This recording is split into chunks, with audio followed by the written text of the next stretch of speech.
തിരക്കഥാരചന ഒരു ക്രാഫ്റ്റ് മാത്രമല്ല, അത് പലപ്പോഴും ബ്യൂട്ടിഫുൾ ആയിട്ടുള്ള ആർട്ടുമായി മാറാറുണ്ട്. അതിന് തിരക്കഥാകൃത്ത് എഴുത്തുകാരൻ മാത്രമല്ല, അദ്ദേഹത്തിന് സംവിധാനത്തെക്കുറിച്ച്, സിനിമാറ്റോഗ്രാഫിയെക്കുറിച്ച്, എഡിറ്റിങ്ങിനെ കുറിച്ച്, ആക്ടിങ്ങിനെ കുറിച്ചും അത്യാവശ്യം ധാരണ ഉണ്ടായിരിക്കണം. എൻ്റെ ആദ്യ ചിത്രമായ മുഖമുദ്ര, പൊന്നാരം തൊട്ടത് രാജാവ്, മായപ്പൊന്മാൻ, സത്യനന്ദിക്കാടിൻ്റെ സ്നേഹസാഗരം എന്നു തുടങ്ങി നിരവധി ചിത്രങ്ങളിൽ ഒരു നടൻ എന്ന നിലയിലും ഞാൻ പ്രവർത്തിച്ചിട്ടുണ്ട്. നമ്മൾ കഥാപാത്രങ്ങളെ കുറിച്ച് എഴുതുമ്പോൾ, ആ കഥാപാത്രങ്ങളുടെ സംഭാഷണങ്ങൾ എഴുതുമ്പോൾ ആക്ഷനോടൊപ്പം തന്നെ റിയാക്ഷനും വളരെ ഇമ്പോർട്ടൻ്റ് ആണ്. അത് ഒരു അഭിനേതാവിൻ്റെ മനസ്സുകൂടി ഉണ്ടെങ്കിലേ സംഭാഷണങ്ങൾ എഴുതുമ്പോൾ മനോഹരമായി നമ്മൾക്ക് എഴുതാൻ കഴിയൂ.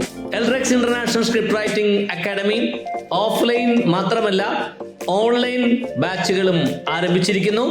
ജൂലൈ 20 ശനിയാഴ്ച മുതൽ ഓൺലൈൻ ക്ലാസ്സുകൾ ആരംഭിക്കുകയാണ്.